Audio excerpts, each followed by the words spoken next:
Each year, we ride the same spiral of holidays and stories, eventually to this point, where we land post-Yom Kippur and pre-Sukkot, still in the in-between times, still waiting for the Torah to begin again. Our mystical tradition teaches that the Book of Life, which is opened on Rosh Hashanah and sealed on Yom Kippur, is actually not delivered to the final executor of the writ until the last day of Sukkot. The Zohar tells us that if we continue to do the hard work of tshuva, to return to behaving as our best selves, a bad judgment will be torn up before it is received. In this time between times when our fates are in the mail, but not yet delivered, this Shabbat occupies a space that is technically the new year, but not actually fully realized. Containing the final words of Moses to the people Israel, the chapter we read this week in the Torah is a blend of metaphors and realities, in many ways fitting to our current in-between state.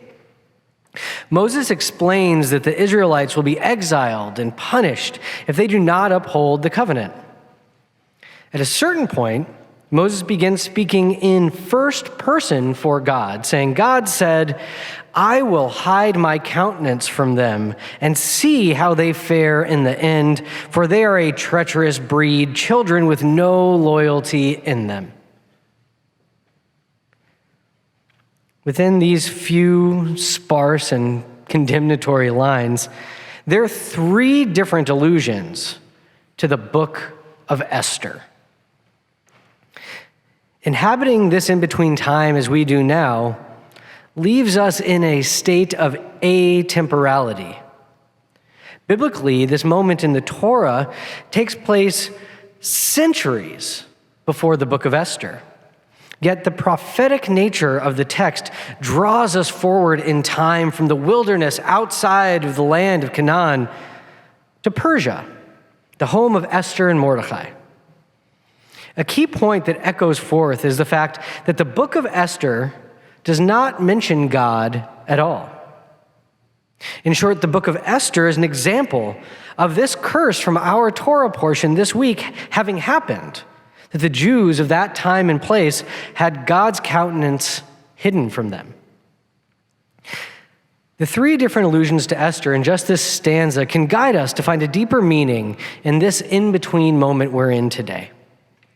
The word used for hide when God says God will hide God's face is astirah. You can even hear Esther's name in it. It's the same Hebrew root as her name. The word that is translated as treachery is tahapuchot, a root that is deeply important to the book of Esther, and Purim as a holiday, as it means to turn on its head, the theme of Purim itself. And the classical commentator Rashi points out that the word translated here for loyalty is used similarly in the book of Esther, in which it means something closer to nurture, meaning that the Israelites are not without loyalty, it's that they have not been nurtured properly.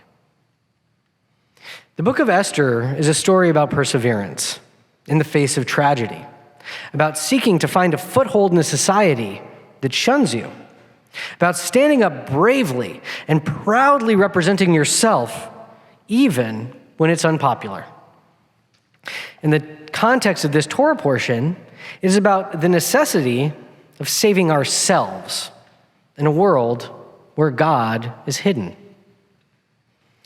As Mordecai says to his niece Esther when she is balking at using her status as queen to save the Jews of Persia, if you persist in staying silent at a time like this, help and deliverance will arrive for the Jews from someplace else. But you and your family will be wiped out. He's including himself in that. He's your uncle. Who knows, he continues, maybe you were made queen for just such a time as this. We live in a time and place not unlike Esther and Mordecai. We can catch glimpses of God in our world when we try, but we certainly do not see God present in a pillar of cloud or a pillar of fire guiding our way. We find God where we look for God and where we let God in. Another angle that can help us here understand what's going on in this week's Torah portion is that in the ancient rabbinic mindset, the covenant with God and the people Israel that's being discussed in this week's Torah portion was actually not fully sealed until the time of Esther. A midrash tells us that the Israelites at Mount Sinai were coerced into the covenant. But at the end of the book of Esther, the Jews of that time, due to the bravery and salvation enacted by Esther, affirmed the covenant on themselves of their own accord. Having just bid Yom Kippur goodbye for the year, it is our time now to set our intention for the coming year, to reaffirm our covenant with God, with Torah, and with each other. We still have time to commit. Sunday the 16th is when the book of life arrives at its final destination. But it's upon each of us to decide what tshuva, what a full return to our mission in this life means in this world today. It is now the time for you, yourself, to find the reason you were made for a time such as this, and lift it up, commit to it, and in this new year, become yourself.